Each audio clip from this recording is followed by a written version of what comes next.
கர்த்தருக்குள் பிரியமானவர்களே, August 29 Elon G white அம்மையார் அவர்களுடைய மாரநாதா புத்தகம், பக்கம் 481. இன்றைய தியானத்திற்காக தெரிந்து கொள்ளப்பட்ட தலைப்பானது பரலோகத்திலுள்ள ஆசரிப்பு கூடாரத்திலிருந்து வரும் போதனை. வசனம் எபிரேயர் 10வது அதிகாரம் 22வது வசனம். துர்மனசாட்சி நீங்க தெளிக்கப்பட்ட இருதயம் உள்ளவர்களாயும் சுத்த ஜலத்தால் கழுவப்பட்ட சரீரம் உள்ளவர்களாயும் உண்மையுள்ள இருதயத்தோடும் விசுவாசத்தின் பூரண நிச்சயத்தோடும் சேர கடவும். ராதரிசனங்களிலே நான் பார்த்து கொண்டிருக்கையில், இதோ மனுஷகுமாரனுடைய சாயலான ஒருவர் வானத்து மேகங்களுடனே வந்தார். அவர் நீண்ட ஆயுசுள்ளவர். இடம் மட்டும் வந்து அவர் சமீபத்தில் கொண்டு வரப்பட்டார். தானியேல் 7வது அதிகாரம் 13வது வசனம். கிறிஸ்துவின் வருகை என்று இங்கு வர்ணிக்கப்பட்டிருப்பது பூமிக்கு அவர் வரப்போகின்ற இரண்டாம் வருகை அல்ல. ஆளுகையையும் மகிமையையும் மத்தியஸ்தராக அவர் செய்கின்ற ஊழியத்தின் முடிவிலே அவருக்கு கொடுக்கப்பட வேண்டிய ராஜ்யத்தையும் பெற்றுக்கொள்ளத்தக்கதாக பரலோகத்திலே நீண்ட ஆயுசுள்ளவர் இருக்கும் இடத்திற்கு வருகிறார். 1844 ஆண்டில் 2300 நாட்களின் முடிவில் நடைபெறும் என்று முன்னறிவிக்கப்பட்ட தீர்க்க தரிசனத்தின்படி சொல்லப்பட்ட இந்த வருகை அவரது இரண்டாம் வருகை அல்ல.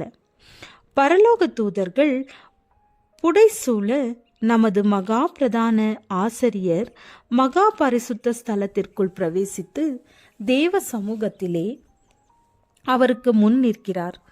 நுட்ப நியாய விசாரணையின் ஊழியத்தை செய்யவும் இத்தகைய நன்மைகளுக்கு உரிமையுடையவர்கள் என்று காட்டப்பட்டு அனைவருக்காகவும் பாவ நிவாரணம் செய்யவும் நிற்கிறார். ஜீவ தண்ணீர் ஊற்றி நின்று ஜீவ தண்ணீரை பருகும் அவசியத்தை காணத்தக்கதாக ஆண்டவர் நமக்கு அருள் செய்வாராக. அதன் தூய்மையான சிற்றாறுகள் நம்மை இளைப்பாற்றி குணமாக்கி நம்மோடு தொடர்பு கொள்ளும் அனைவரையும் இளைப்பாறுதலை கண்டடைய செய்யும்.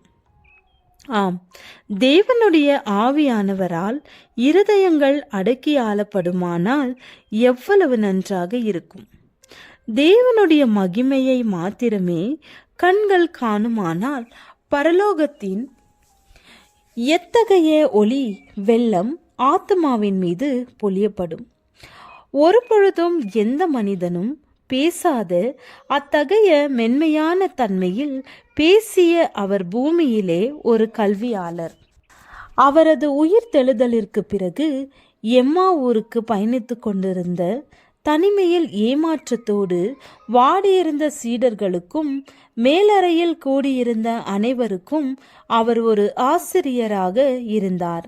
தம்மை பற்றி வேத வாக்கியங்களில் கூறப்பட்டிருக்கிறவர்களை விளக்கி காட்டினார். மேலும் அவர்களது இதயங்களை தூய்மையான புதிய பரிசுத்தமான நம்பிக்கையினாலும் மகிழ்ச்சியினாலும் துள்ளும்படி செய்தார். மகா பரிசுத்த ஸ்தலத்திலிருந்து போதனையின் மாபெரும் ஊழியம் நடைபெறுகிறது. தேவதூதர்கள் மனிதரோடு தொடர்பு கொண்டிருக்கிறார்கள். கிறிஸ்து ஆசரிப்பு கூடாரத்திலே தமது பணியை செய்து கொண்டிருக்கிறார். ஆசரிப்பு கூடாரத்திற்கு அவரை பின்தொடர்ந்து செல்லும் அளவிற்கு நாம் செல்லவில்லை.